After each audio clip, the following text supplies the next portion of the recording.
मीठापुर गांव में एक पंडित जी रहते थे। वैसे तो पंडित जी बड़े विद्वान थे, मगर अपने ज्ञान से ज्यादा वो अपनी लालची प्रवृत्ति और स्वादिष्ट भोजन के प्रति आकर्षण के लिए जाने जाते थे। इसलिए गांव वाले उन्हें पेटू पंडित के नाम से भी प्रसिद्ध कर दिए थे।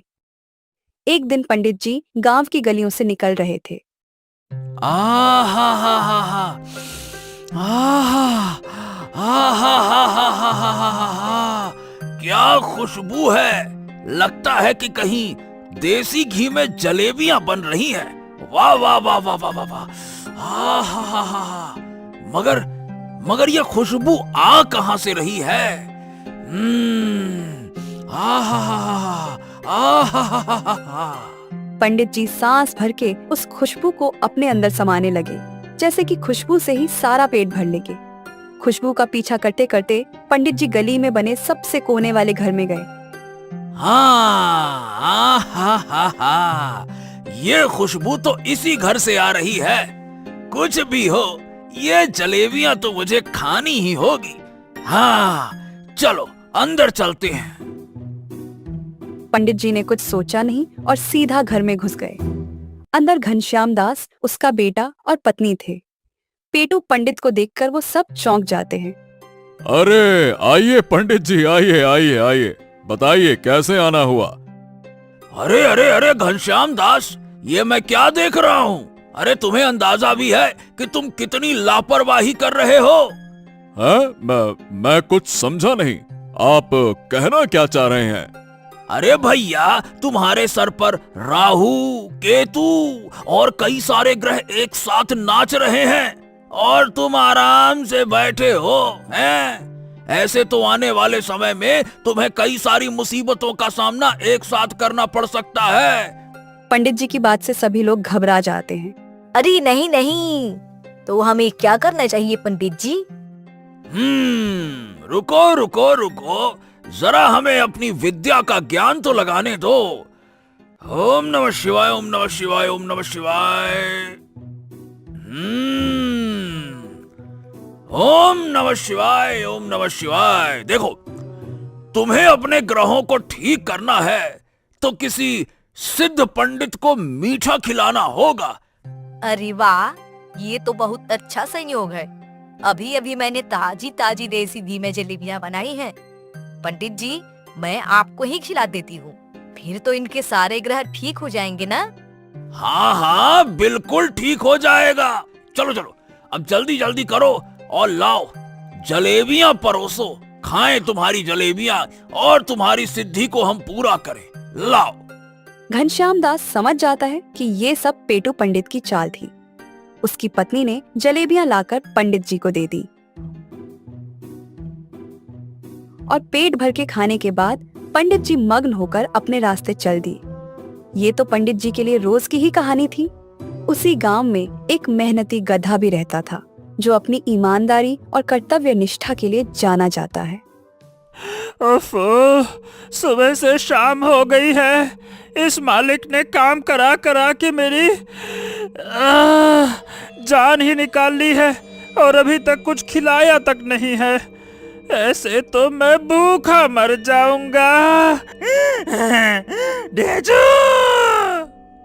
गधे की आवाज सुनकर उसका मालिक आता है। अरे क्यों चीख रहा है रे बावले गधे, कितना चिल्लाता है तू? ये ले चने खा, जब देखो तब ढैंचू ढैंचू ढैंचू। अरे फिर वही चने, खाने के नाम पर बस चने डालकर चला जाता है ये आदमी।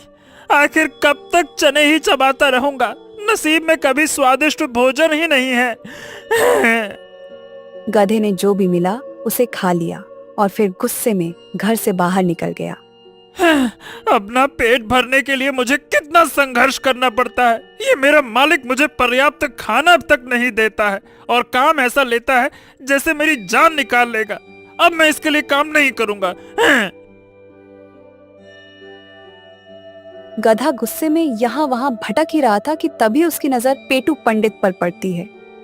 अरे वाह, ये तो कोई पंडित मालूम होते हैं, पर इनके कपड़े तो वैसे हैं जैसे किसी ने पराठे बेल कर तवे पे छोड़ दिया हो।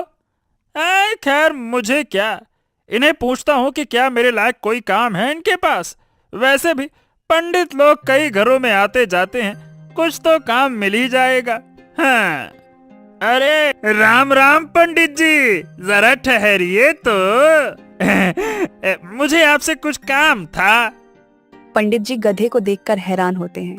अरे अरे अरे अरे, क्या बात है भाई, तुम्हें भला मुझसे क्या काम है, हैं? वो मैं एक बहुत ही मेहनती गधा हूँ। आप अगर चाहे तो मुझे काम पे रख सकते हैं। मैं आपके बड़ा काम आऊंगा, बदले में ज्यादा कुछ नहीं, बस मुझे अच्छा भोजन करा दीजिएगा। वैसे भी आपके कपड़े बता रहे हैं कि ये आपके लिए कोई घाटे का सौदा तो नहीं है। अरे अरे अरे, क्यों भाई, ऐसा क्या है मेरे कपड़ों में, हैं? पूरे घी में तले हुए लग रहे हैं। ए, चुप कर। ये मेरे कपड़े मेरे विद्वान होने का प्रतीक है, बड़ा आया कहीं का। ओहो, तो क्या मैं काम को पक्का समझूं? गधे की बात सुनकर पंडित जी के दिमाग में कुछ खुराफाती ख्याल आते हैं। हाँ हाँ, जरूर, क्यों नहीं। ऐसा करो, तुम कल सुबह मुझे यही मिलना, मैं तुम्हें एक काम दूंगा और तुम्हें भरपेट अच्छा भोजन भी कराऊंगा। इतना बोल पंडित जी चले जाते हैं। हाँ। अरे वाह, अब तो मेरे चने चबाने के दिन खत्म होंगे। अब कल से मुझे भी स्वादिष्ट भोजन मिलेगा। गधा ये सोचकर बहुत खुश होता है। एक और रात वो अपने मालिक के घर पर चने खाकर गुजारता है। मन ही मन वो सोच रहा था कि आज चने खाने की आखिरी रात है। अगले दिन सुबह होते ही गधा मंदिर के बाहर पहुंच जाता है। अरे वाह भाई वाह, तुम हो गधे, लेकिन नियम के बड़े पक्के हो, समय से पहले ही आ गए। जी हाँ पंडित जी, अब आप बताइए कि मुझे क्या काम करना है। पंडित जी ने मौके का फायदा उठाने का पूरा इंतजाम कर रखा था। हाँ तो गधे भाई, तुम तो इतने ताकतवर के साथ साथ समझदार भी हो। मेहनत से काम करना, और अगर सारा काम तुम अच्छे से करोगे तो मैं तुम्हें ऐसा खाना खिलाऊंगा कि महाराज भी तरस जाएं। हाँ। क्या सच? पहले वो खाना दिखाओ तो सही, मैंने कभी शाही खाना देखा भी नहीं है। गधे की बात सुनकर पंडित जी अपने झोले से एक घी लगी रोटी निकालते हैं। ये देख, घी में डूबी रोटी, और ये तो बस नमूना है बेटा, असली खाना तो सारे काम को पूरा होने के बाद मिलेगा। एकदम शाही भोजन है। आहा। जी जी, मुझे मंजूर है। तो बताइए फिर कहाँ और क्या क्या काम करना है। हाँ तो काम ये है कि तुम्हें मुझे अपने पीठ पर बिठाकर जहां मैं कहूँ वहां लेकर जाना होगा। गधे को पंडित की बात कुछ अजीब तो लगती है, मगर इस वक्त उसे खाने के चक्कर में कुछ और सोचता ही नहीं। अच्छा ठीक है पंडित जी, मैं सब कुछ करने को तैयार हूँ, लेकिन आपको मेरी वो बात तो ध्यान है ना, आपको मुझे स्वादिष्ट भोजन कराना होगा, और वो भी भर पेट। अरे हाँ हाँ हाँ, वो तुम एकदम निश्चिंत हो जाओ। चलो अब जरा काम पे लग जाओ फटाफट, चलो। इतना कहकर पंडित जी गधे के ऊपर बैठ जाते हैं। आहा, अरे बाप रे बाप रे, अरे पंडित जी आप तो बहुत भारी हैं। अरे अपने पेट में किसी सियासत का खजाना लिए बैठे हैं क्या? अरे रे रे रे रे रे रे रे पंडित जी। अरे चुप कर, ये मेरी विद्या और ज्ञान का वजन है, किसी सियासत का खजाना नहीं। अरे तो सारा ज्ञान पेट में ही जमा कर लिया है क्या? आहा, बताइए पंडित जी किधर जाना है? अरे तुम चलो, मैं तुम्हें रास्ता बताता हूँ। चलो बढ़िया, हौले हौले, चलो चलो चलो। पंडित जी गधे को बाजार में नई खुली एक बड़ी ढाबे पर लेकर जाते हैं। हाँ लो, हम पहुंच गए। अब तुम जरा यहीं रुको, मैं अभी आता हूँ। पंडित जी गधे को बाहर खड़ा करके खुद अंदर चले जाते हैं। अरे पंडित जी, आप यहाँ कैसे हैं? अरे भैया, हमने सुना है कि आपकी ये नई नवेली दुकान खुली है, तो हमने सोचा कि आपके पहले ग्राहक बनकर आपके पूरे खानों को प्रसाद बना देते हैं। फिर तो आपकी दुकान दिन दूनी रात चौगनी तरक्की करेगी। मालिक समझ गए कि ये वही पेटू पंडित है जिनके बारे में सारे गांव में चर्चा है। उन्हें पता था कि इनसे बचना नामुमकिन है, इसलिए उन्होंने पंडित जी के लिए खाने की थाली लगवा दी। बाहर खड़ा गधा ये सब देख रहा था। वाह वाह वाह वाह, पंडित जी की असली खूबियां तो उनके खाने के कारनामों में छिपी है। प्रसाद के नाम पर तो इन्होंने पूरी की पूरी थाली ही खाली कर दी। उधर अंदर पंडित जी ने अपनी पोटली में से मिर्ची और नमक का डिब्बा निकाला और थाली में स्वादानुसार छिड़काव किया। अब तो स्वाद बिगड़ने का सवाल ही नहीं था। ओह, अगर मेरी भी ऐसी दावतें होती तो कैसा मजा आता, लेकिन न जाने मेरी बारी कब आएगी। हाँ। पंडित जी ने पेट भर के खाया और फिर गधे के पास आकर डकार लेते हुए बोले, हरिओम हरिओम हरिओम, ओम नमः शिवाय, ओम नमः शिवाय। तो पंडित जी, मेरा भोजन कहाँ है?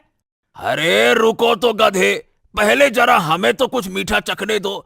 मीठा के बिना भोजन संपन्न नहीं होता है। इतना कहकर पंडित जी एक बार फिर से गधे पर चढ़ जाते हैं। ओह, ये पंडित जी कितने भारी हैं। मेरे तो शरीर में दर्द होने लगा और सुबह से भूखा भी हूँ। कहाँ से बैठा लिया मैंने इनको? अरे अरे, क्या बड़बड़ाए जा रहे हो? कुछ कहा क्या तुमने? नहीं नहीं नहीं पंडित जी, मैं तो हूँ गधा। आप तो ये बताइए कि आगे कहाँ जाना है? हाँ, लगता है कि कहीं हाँ, आस पास मिठाई की दुकान है। देखो तो बड़ी अच्छी खुशबू आ रही है। हा, जहां से खुशबू आ रही है उस तरफ चलो चलो चलो चलो। अब बेचारा गधा फिर से पंडित जी के बताए रास्ते पर चल देता है। चलते चलते अचानक से वो लड़खड़ा भी जाता है, मगर भोजन की आस में वो रुकता नहीं। मिठाई की दुकान पर पहुंचकर पंडित जी वहां भी छकने के नाम पर कई स्वादिष्ट मिठाइयां खा लेते हैं। इसी तरह से पंडित जी पूरे बाजार में गड्ढे पर बैठकर सैर कर लेते हैं और उनकी खूब पेट पूजा हो जाती है। पंडित जी, अब तो शाम होने को आ गई है। आपका भोजन भी हो गया, मीठा भी हो गया। अब तो आप मुझे मेरा भोजन दे दीजिए। भूख के कारण बड़ी कमजोरी लग रही है। उधर पंडित जी का तो गधे को भोजन कराने का कोई इरादा था ही नहीं और अब वो गधे से अपना काम भी निकलवा चुके थे। इसलिए बहाना बनाते हुए पंडित जी कहते हैं, देखो, आज तो जिन जिन दुकानों पर मैं गया था वो सब नई नई खुली थी और मैं ही वहां पहली बार गया था, तो भला तुम्हें कैसे खिलाता? और लोग अगर पंडित के साथ गधे को देखते तब तो वो मुझे पूछते भी ना। इसीलिए आज तुम ये घी वाली रोटियां ऐसे ही खा लो। अब जब कल मैं और तुम फिर से बाजार जाएंगे तब मैं तुम्हें इससे भी बड़ी दुकान में खाना खिलाऊंगा। मेवे, मालपुआ, शाही वाला खाना खिलाऊंगा कल। अब तो गधा यह समझ जाता है कि पंडित उसे बेवकूफ बना रहे हैं और दूर दूर तक उसे भोजन नहीं कराएंगे। क्रोध और भूख से व्याकुल गधा पंडित की चालाकी के खिलाफ एक योजना बनाता है। अरे तो कल क्यों, आज ही बताइए ना पंडित जी कि और कहाँ जाना है। मैं चाहता हूँ कि आपकी ज्यादा से ज्यादा मदद कर दूं ताकि जब मुझे भोजन मिले तो वो लाजवाब हो। ओहो, इस ससुरा गधा तो वाकई में बहुत ही बड़ा गधा है। अभी तक ये मेरी चालाकी समझ ही नहीं पाया, तो क्यों ना इसका और फायदा उठाया जाए। हाँ, भाई तुम तो बड़े समझदार निकले, हमने तो सोचा भी नहीं था। अरे नहीं नहीं नहीं, आपके सामने मुझ में कैसी समझदारी। चलिए एक काम करते हैं, मैं आपको बिठाकर आपके घर छोड़ देता हूँ। पंडित जी तो ये सब सुनकर खुशी से फुले नहीं समा रहे थे। उनके लिए तो चांदी ही चांदी थी। खा पीकर अब उन्हें बैठे बैठे घर जाने को मिल रहा था और उन्हें बिल्कुल मेहनत भी न करनी पड़ती। फिर पंडित जी मजे से गधे पर बैठ जाते हैं और चल देते हैं। गधा उनको उबड़ खाबड़ रास्ते से लेकर जा रहा था। अरे अरे अरे गधे, ये तुम हमें अरे भाई किस रास्ते से ले जा रहे हो? बहुत बहुत दच्चा लग रहा है, मतलब झटके लग रहे हैं। अरे अरे कहीं गिरा, अरे पटक न देना भैया, गिरा दोगे क्या? अरे आराम, अरे अरे अरे अरे आराम से आराम से। बस बस बस बस, अपने पेट शांति के लिए थोड़े झटके लगा रहा हूँ, इससे आपके सारे दोष खत्म हो जाएंगे। गधा उनके घर जाने की बजाय उन्हें बाजार के मुख्य चौराहे पर ले जाकर खड़ा कर देता है। अरे गधे, तुमने गलती कर दी, ये मेरा घर थोड़ी है, मेरा घर तो दूसरी दिशा में है।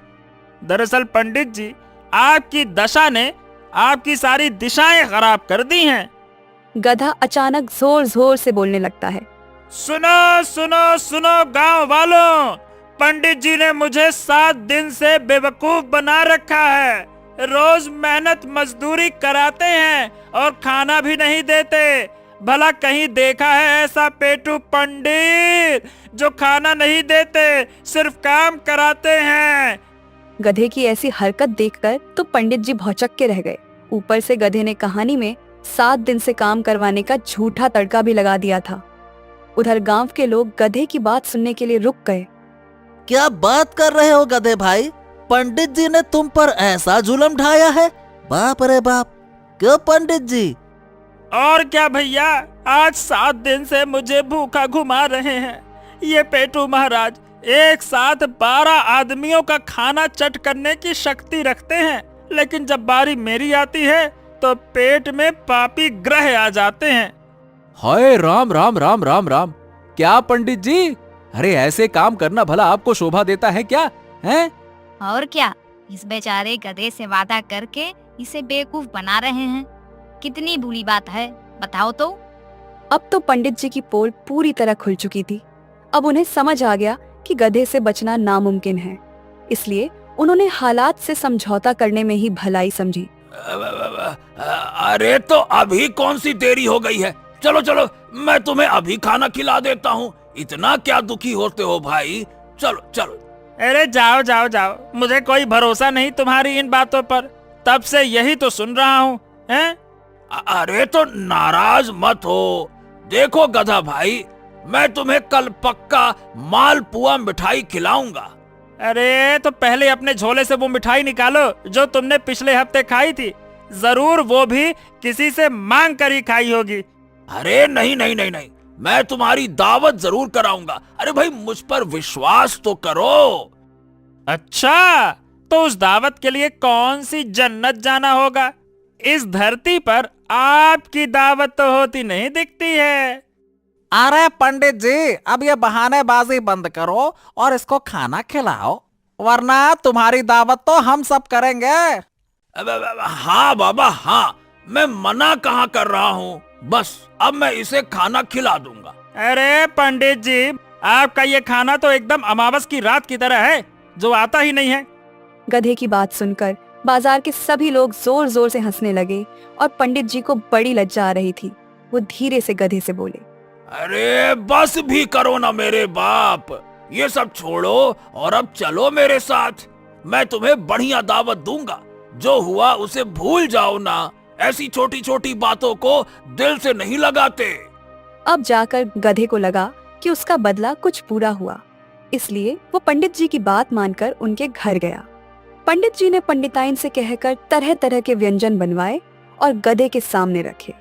गधा बड़ा भूखा था और बहुत प्रेम से भोजन करने लगा। ये क्या तमाशा है, अब क्या घर में गधे भी भोजन करेंगे? तुम्हारा दिमाग तो ठीक है ना? अरे चुप करो, उसे भरपेट खिलाओ और विदा करो। आज इस गधे के चक्कर में बाजार में मेरी पूरी इज्जत की धज्जियां उड़ गईं।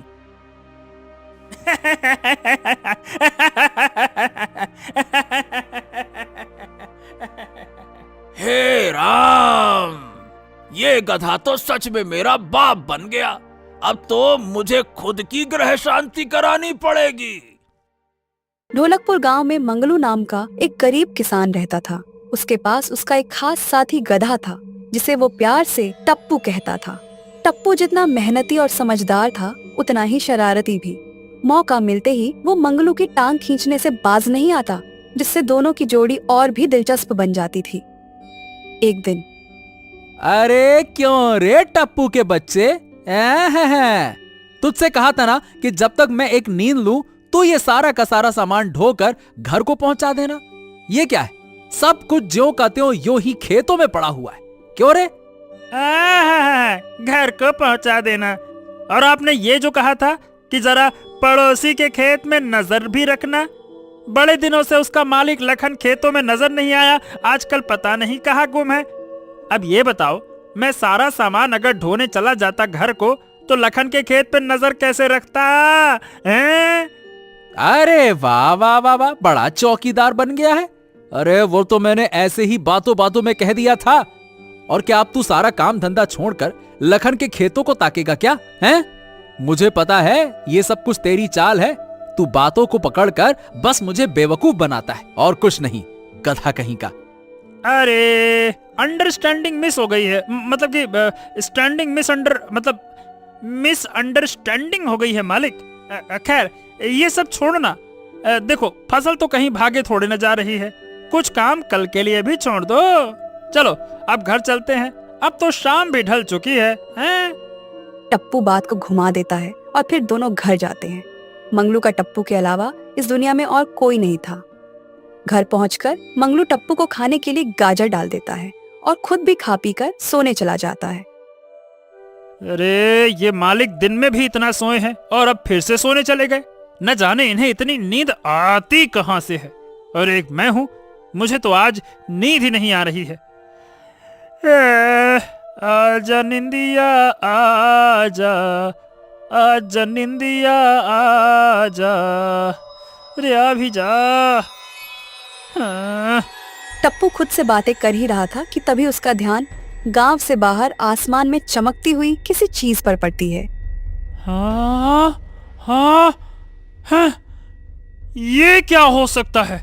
ऐसा लग रहा है कि जैसे कोई तारा टूटकर हमारे ही गांव में गिरा हो। टप्पू देखता है कि वो चमकीली चीज सचमुच में नीचे आकर कहीं गिर जाती है। टप्पू ये देखकर एकदम से खड़ा हो जाता है। हो, आखिर वो चीज थी क्या? और मुझे लगता है कि वो आसपास ही कहीं गिरी है। अब तो मैं उसे देखने को बड़ा व्याकुल हो रहा हूँ। ये सोचकर टप्पू उस चीज की तलाश में निकल जाता है। चलते चलते वो एक खाली मैदान के पास पहुंचता है। वहां पहुंचने के बाद उसे वो चीज नजर आ जाती है। हे ससुरा, ये क्या? ये तो कोई उड़न तस्तरी मालूम होती है। मैंने इसके बारे में तो बहुत कहानियां सुन रखी हैं। हाँ, अगर ये यहाँ आकर गिरी है तो जरूर आसपास कोई एलियन भी होगा। अरे बाप रे, मुझे यहाँ से जल्दी निकल जाना चाहिए, कहीं वो एलियन मुझे पकड़ ना ले। टप्पू भांप गया कि आसपास एलियन हो सकता है, इसलिए वो वापस जाने लगा। लेकिन तभी उसे किसी की आवाज आई। उसने पलटकर देखा कि उड़न तश्तरी से एक एलियन बाहर आया और टप्पू की तरफ बढ़ने लगा। अरे बाप रे, एलियन एलियन! अरे देखो देखो देखो, वहीं रुक जाओ। अरे मेरे पास मत आना। अरे एक दुलत्ती मारूंगा तो फिर से अपनी तस्तरी में जाके गिरेगा। टप्पू बड़बड़ाता रहा, लेकिन एलियन उसके पास आता रहा। ओए ओए ओए ओए, नजदीक आते ही एलियन ने उसकी पूंछ पकड़ ली। ओए ओए ओए ओए, हट हट! अरे मैंने कहा हट जा, हट जा। अरे वरना अच्छा नहीं होगा। हट! अरे हट ना, हट! नमस्ते, मेरा नाम जीपू है और मैं दूसरी दुनिया का इंसान हूँ। मेरी स्पेसशिप खराब होने से यहाँ पृथ्वी पर आ गया हूँ। तुम्हारा नाम क्या है? ऐ ससुरा, ये क्या बोल रहा है बे? तुम हमारी भाषा में नमस्ते भी कर लेते हो क्या? तुम तो काफी समझदार मालूम पड़ते हो। हाँ, और मैं जिसे भी छूता हूँ उससे उसकी भाषा में बात कर सकता हूँ। वैसे तुमने अपना नाम नहीं बताया दोस्त। अरे हाँ, मेरा नाम टप्पू है और मैं एक गधा हूँ और मैं यहीं पास में ही रहता हूँ। ओह, तो तुम इंसान नहीं हो। मुझे लगा कि तुम एक इंसान हो। अरे नहीं नहीं नहीं, मैं इंसान नहीं हूँ और मैं इतना ढेचू नहीं करता हूँ जो मेरी नकल करने के चक्कर में किए जा रहे हो। मेरे मालिक एक इंसान हैं। हालांकि इंसान बनकर वो ज्यादा कुछ कर नहीं पाए हैं, उनसे ज्यादा बुद्धि तो मुझ में है।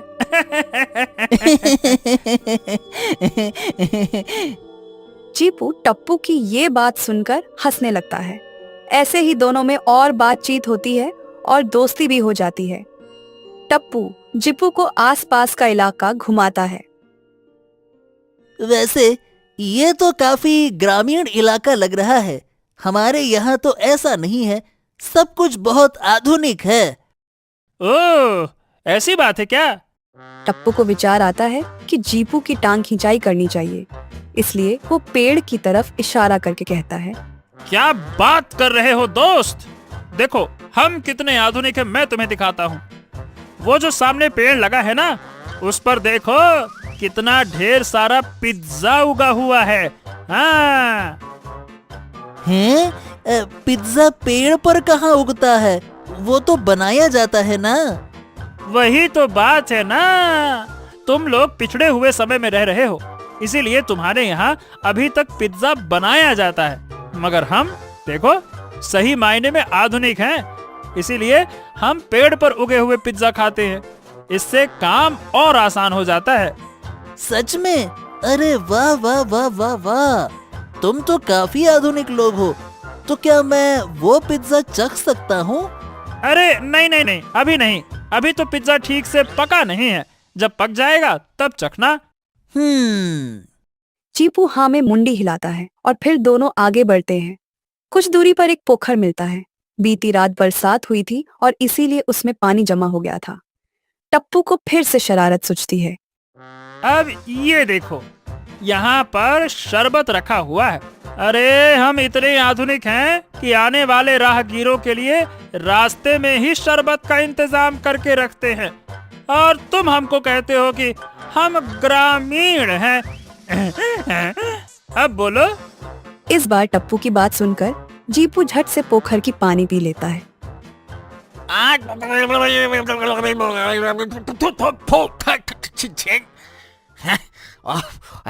ये क्या था?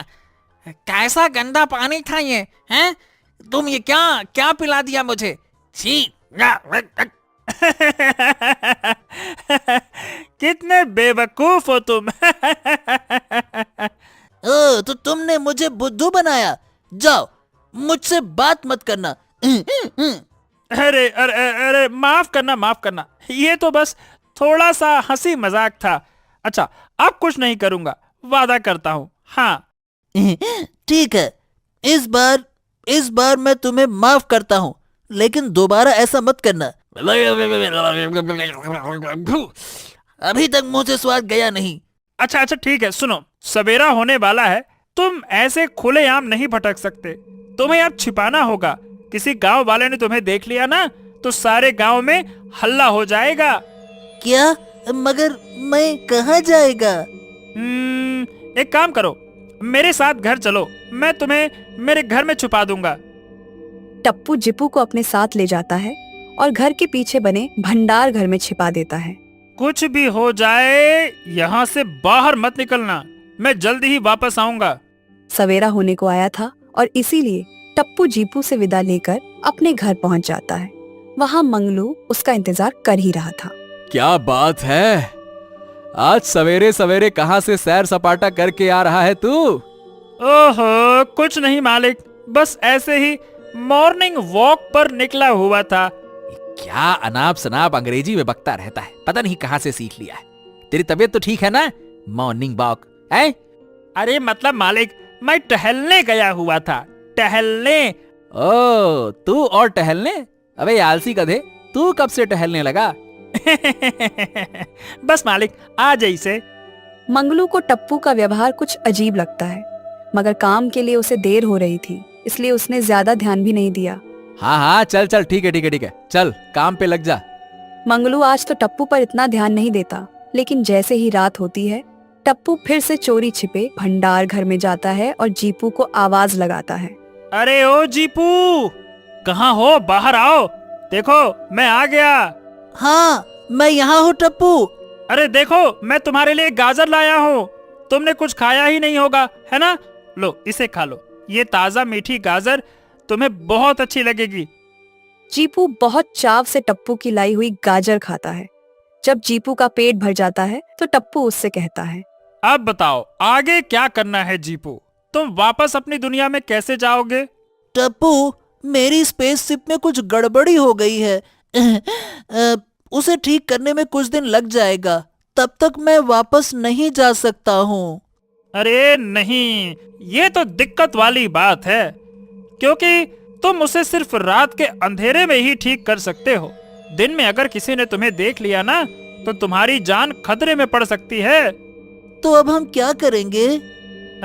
फिलहाल तो मैंने अपने कुछ गधे मित्रों के साथ मिलकर तुम्हारी तश्तरी को पत्तों से ढक दिया है। चलो चलकर उसे ठीक करना शुरू करो।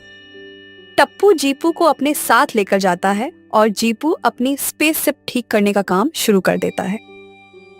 टप्पू, मुझे लग रहा है कि अब मेरी उड़न तश्तरी कभी ठीक नहीं होगी। इसके लिए एनीमियम टीएमसी चाहिए होगा। क्या? अब ये क्या बोल रहे हो? ये क्या होता क्या है भला ये? ओहो, माफ करना, मैं अपने गृह भाषा में बोल गया। दरअसल ये एक प्रकार का नीला पत्थर होता है जो कि बहुत घने जंगलों में मिलता है। उसी की मदद से मैं अपनी उड़न तश्तरी की बैटरी को चार्ज कर पाऊंगा। अरे नहीं यार, यहाँ तो बस एक ही जंगल है जिसमें बहुत खतरनाक जंगली जानवर हैं। अब हम वहाँ कैसे जाएंगे? अगर वहाँ गए तो बच के आना नामुमकिन है। ओह, ऐसी बात है क्या? जीपू टप्पू की बात सुनकर उदास हो जाता है, लेकिन टप्पू उसे विश्वास दिलाता है कि वो कोई ना कोई रास्ता जरूर निकाल लेगा। फिर दोनों वापस घर की ओर जाते हैं। रास्ते में सूखी तालाब को देख के जीपू कहता है, वैसे ये तालाब कब से ऐसे सूखे पड़े हैं? ओह, ये तालाब पता नहीं, बरसों बीत गए होंगे। कभी इतनी अच्छी बारिश हुई ही नहीं कि वो भर जाएं। बचपन में मैं अपने दोस्तों के साथ उसमें वैसे खूब नहाता था, और गांव वाले भी उसके सूखने के बाद से बहुत परेशान रहने लगे हैं। उन बेचारों को बहुत दूर जाना पड़ता है पानी भरने के लिए। चलते चलते थोड़ी ही देर में घर आ जाता है और जीपू फिर से भंडार घर में छिप जाता है। उधर मंगलू आज भी जल्दी उठ गया था। वो टप्पू को कहीं से आता देखकर हैरान होता है। अरे, ये आज फिर से कहीं से घूम के आ रहा है। ऐ ससुरा, कुछ ना कुछ बड़ी गड़बड़ कर रहा है मेरा गधा। इस पर नजर रखनी ही होगी। सारा दिन बीत जाता है और टप्पू कुछ बेचैन सा था। वो मंगलू से ज्यादा बहसबाजी भी नहीं कर रहा था। रात होती है और जब मंगलू रसोई में जाता है तो उसकी ध्यान गाजर पर पड़ती है। ये क्या, इतनी कम गाजर कैसे बची? टप्पू इतनी गाजर अकेले तो नहीं खा सकता। हाँ, कुछ तो बात है। आजकल इसकी हरकतें भी अजीब सी हैं। मुझे टप्पू पर नजर रखनी होगी। तभी मंगलू को टप्पू के आने की आहट सुनाई देती है। मंगलू जल्दी से छिप जाता है और टप्पू को देखने लगता है। टप्पू रसोई में आकर थोड़ी गाजर उठाकर बाहर चला जाता है। हाँ, ये टप्पू आखिरकार किसके लिए गाजर ले जा रहा है? आखिर कौन है वो? मंगलू का शक अब यकीन में बदल गया कि टप्पू किसी से छिप छिप कर मिलता है। बस अगली ही रात को मंगलू ने सोने का नाटक किया और जैसे ही टप्पू उठकर भंडार घर में जाता है, पीछे से मंगलू भी पहुंच जाता है। टप्पू को एक एलियन से बातें करते देख मंगलू के तो होश ही उड़ जाते हैं। अरे राम राम राम राम राम राम राम, ये क्या है? ये कितना खतरनाक मालूम होता है। गांव वालों को इसकी खबर करनी होगी, वरना मैं तो खतरे में पड़ जाऊंगा। मंगलू जल्दी से गांव वालों को खबर करने के लिए भागता है। तभी जीपू उसे देख लेता है। अरे वो देखो, वो उस आदमी ने हमें बात करते हुए देख लिया और वो भागते हुए बाहर गया है। अरे नहीं, वो तो मेरा मालिक है। अब क्या होगा? ये तो बड़ी गड़बड़ हो गई। फिक्र मत करो, आने दो सबको, मुझे कोई भी नहीं ढूंढ पाएगा। थोड़े ही देर में मंगलू उधर से कुछ गांव वालों को लेकर आता है। क्यों रे, कहाँ है तेरा वो दोस्त जिसे तू गाजर खिला रहा था? हैं? कहाँ है वो? क्या? ये आप कैसी बातें कर रहे हैं मालिक? कौन सा दोस्त? टप्पू की बात सुनकर मंगलू को बड़ा गुस्सा आता है, मगर वो कुछ कहता उससे पहले ही एक गांव का आदमी बोलता है। अरे, मुझे तो इस मंगलू पर बड़ा गुस्सा आ रहा है। लगता है कि इसने जरूर कोई बड़ा नशा कर लिया है और अब आधी रात को हम सबकी नींद खराब कर रहा है। अरे अरे अरे अरे, बकवास बंद कर। तब से एक ही बात कर रहा है। मैंने कहा ना कि यहाँ कोई है, मैंने खुद उसे देखा है। हाँ, और अब गायब हो गया। देखो भाई, कहीं हम भी गायब ना हो जाए। क्यों? अच्छा, तो तुम ऐसे नहीं मानोगे। रुको, अभी दिखाता हूँ। मंगलू सारे भंडार घर में एलियन को ढूंढता है, लेकिन उसे वहाँ कोई नहीं मिलता। हार कर वो बैठ जाता है और अपना सर पकड़ लेता है। चलो भैया चलो, हो गया तेरा नाटक खत्म। तो अब हम चलें। अगर वो दोबारा मिले ना तो उसे रोक के रखना, हम सुबह आकर उससे मिल लेंगे। चलो भैया, चलो चलो चलो। हाँ हाँ, चलो चलो। चलो। सारे लोग वहां से चले जाते हैं और कोई भी मंगलू की बात पर यकीन नहीं करता है। तभी मंगलू का ध्यान ऊपर की ओर जाता है तो उसके तो होश ही उड़ जाते हैं। छत पर जीपू चिपका हुआ था। ये देखकर तो मंगलू डर के मारे वहीं बेहोश हो जाता है। देखा मेरा कमाल, मेरे दोस्त टप्पू। बहुत अच्छे, बहुत अच्छे। लेकिन अब तुम्हारा यहाँ रुकना खतरे से खाली नहीं है। चलो यहाँ से जल्दी चलते हैं। तुम्हारे उस नीले पत्थर को आज रात में ही ढूंढना पड़ेगा, चाहे जितना भी खतरा क्यों ना उठाना पड़े।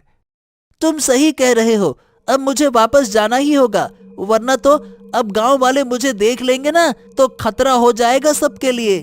हाँ हाँ, जरूर जरूर, लेकिन अभी यहाँ से चलो, इससे पहले कि मालिक को होश आ जाए। टप्पू और जीपू दोनों वहां से चल पड़ते हैं जहां पर जीपू की स्पेसशिप थी। वहां पहुंचते ही वो दंग रह जाते हैं, क्योंकि मंगलू भी उनका पीछा करते हुए वहां तक आ गया था। मालिक, आप यहाँ? हाँ, मैंने बेहोश होने का नाटक किया ताकि मैं तुम्हारा पर्दाफाश कर सकूं। बड़े आए थे मुझे उल्लू बनाने वाले। देखा, मैंने दोनों को रंगे हाथों पकड़ लिया ना। मालिक, आप गलत समझ रहे हैं। ये जीपू है और ये दूसरी दुनिया से आया है। इसे हमारी मदद की जरूरत है मालिक। और ये बिल्कुल भी खतरनाक नहीं है, बल्कि ये तो मेरा दोस्त है। लेकिन जब ये दूसरी दुनिया का है तो यहाँ क्या करने आया है इस दुनिया में, हैं? टप्पू मंगलू को जीपू की सारी कहानी सुनाता है। मंगलू को समझ आता है कि जीपू तो खुद दूसरे अनजान ग्रह पर फंसा हुआ है। जीपू मंगलू का हाथ पकड़ता है और वो इंसानों की भाषा एक पल में सीख जाता है। मुझे माफ करना, मैंने तुम्हें गलत समझा। तुम तो हमारे मेहमान थे और मैंने तुम्हें डरा दिया। माफ करना दोस्त। कोई बात नहीं, आपका डरना भी लाजमी था। लेकिन अब उस नीले पत्थर का क्या करेंगे? मैंने सुना है कि उस जंगल में बहुत खूंखार जानवर रहते हैं। हम उनके बीच से पत्थर कैसे लाएंगे? क्यों ना हम जंगल में आग लगा दें, जिससे कि सारे जंगली जानवर डर के भाग जाएंगे और हम पत्थर ले आएंगे। वाह वाह वाह वाह वाह, आहा, क्या एकदम गधे जैसी बात की है। इससे तो कितने जानवर जल के मर जाएंगे, ये नहीं सोचा। हम ऐसा नहीं कर सकते। हाँ, ऐसा करना ठीक नहीं होगा टप्पू, मगर तुम्हारा विचार बहुत अच्छा है। मैं इंफ्रारेड लेजर से आर्टिफिशियल आग लगा सकता हूँ, जिससे जंगल और वहाँ के जानवरों को कोई खतरा भी नहीं होगा, और आग के डर से जंगल का वो हिस्सा भी खाली हो जाएगा जहाँ हमें पत्थर मिलेगा। अरे वाह वाह वाह, अब तुमने की अकल वाली बात। अगर तुम ऐसा कर सकते हो फिर तो कोई समस्या ही नहीं है। फिर क्या था, मंगलू, जीपू और टप्पू तीनों जंगल में चल पड़े नीले पत्थर की तलाश में। जीपू जंगल में आर्टिफिशियल आग लगा देता है, जिससे सारे जानवर डर से जंगल के दूसरे हिस्से में भाग जाते हैं। जीपू को कुछ सिग्नल की मदद से पता चलता है कि नीला पत्थर जंगल के सबसे पुराने पेड़ की जड़ में दबा हुआ है। टप्पू, ये रहा वो पेड़ जिसकी जड़ में नीला पत्थर मौजूद है। मगर मैं तो घर से फावड़ा लाया ही नहीं। अब इसे खोदेंगे कैसे और कैसे उस पत्थर को बाहर निकालेंगे? हाँ हाँ हाँ, जैसे आप अपनी फावड़ा लेकर आते तो इस विशाल पेड़ को खोद कर ही गिरा देते। बड़े आए, बीज बोने तक के लिए मेरी मदद लेते हो और चले हैं पेड़ गिराने। अरे चुप कर, हर वक्त मेरी बेइज्जती करता रहता है। तो खुद किसी काम का है क्या? है तू ही निकाल देना पत्थर को। बड़ा आया समझदार कहीं कर। नहीं नहीं नहीं, ये सब करने की जरूरत नहीं पड़ेगी, रुको। फिर जीपू अपनी जादुई शक्तियों से पेड़ को धीरे धीरे हवा में उठाने लगता है। पेड़ को हवा में उठते ही उसके नीचे एक चमकदार नीला पत्थर नजर आता है। मंगलू तुरंत भागकर उसे उठा लेता है। फिर जीपू पेड़ को वापस जमीन से जोड़ देता है। अरे वाह, बाप रे, कितना शानदार पत्थर है ये। अब मेरी उड़न तश्तरी बिल्कुल ठीक हो जाएगी। चलो जल्दी से चलते हैं यहाँ से। जीपू जंगल की आर्टिफिशियल आग को बुझा देता है और तीनों फिर से स्पेस शिप के पास जा पहुंचते हैं। जीपू भी जल्दी से अपनी बैटरी चार्ज कर लेता है और उसकी स्पेस शिप एकदम ठीक हो जाती है। हाँ, अब फिक्र की कोई बात नहीं है टप्पू। अब मेरी स्पेसशिप बिल्कुल ठीक हो गई है। हाँ जीपू, अब तुम वापस अपनी दुनिया में जा सकते हो। अब जब मैं यहाँ से मेहमान बनकर वापस जा रहा हूँ तो भला खाली हाथ कैसे जा सकता हूँ। इसीलिए मेरी तरफ से ये एक तोहफा सभी गांव वालों के लिए। अरे वाह वाह वाह वाह वाह वाह, ये तो कमाल हो गया। तुम्ही ने कहा था ना कि ये तालाब बहुत वक्त से सूखा पड़ा है। लो, मैंने इसे भर दिया। अब गांव वालों को पानी की समस्या नहीं होगी। तुम तो सचमुच में बहुत अच्छे हो। तुमने तो हम सब पर बड़ी मेहरबानी की है। भला मैंने तुम्हें कितना गलत समझा था। एक बार फिर से मुझे माफ करना जीपू। हाँ जीपू, गांव वाले बहुत खुश होंगे। तुम्हारा बहुत धन्यवाद जीपू। अब मैं यहाँ रोज नहाने आऊंगा। हाँ। सिर्फ गांव वालों के लिए ही नहीं, मेरे पास तुम्हारे लिए भी एक तोहफा है। अच्छा, क्या सच में? और क्या है वो? ये लो टप्पू, ये एक ऐसा गैजेट है जिसे गले में पहनने के बाद तुम किसी भी पक्षी या जानवर की भाषा बोल सकोगे। इससे तुम कई नए दोस्त बना सकोगे। अरे नहीं, अब तो ये गधा मुझे और भी ज्यादा परेशान करेगा। अब ये तरह तरह की भाषाएं बोलेगा और मेरा सर खाएगा।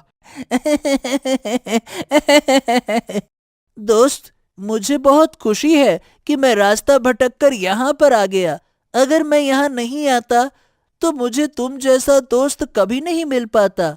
मुझे तुम्हारी सच में बहुत याद आएगी मेरे दोस्त। मुझे भी जीपू। मैं उम्मीद करता हूँ कि मैं तुमसे फिर से मिल सकूं और तुम्हें सचमुच में ठंडा शरबत और पिज्जा खिलाऊं। लेकिन इस बार मैं बेवकूफ नहीं बनने वाला टप्पू। जीपू अपनी स्पेस शिप में बैठकर टप्पू और मंगलू से विदा लेता है और देखते ही देखते आंखों से ओझल हो जाता है।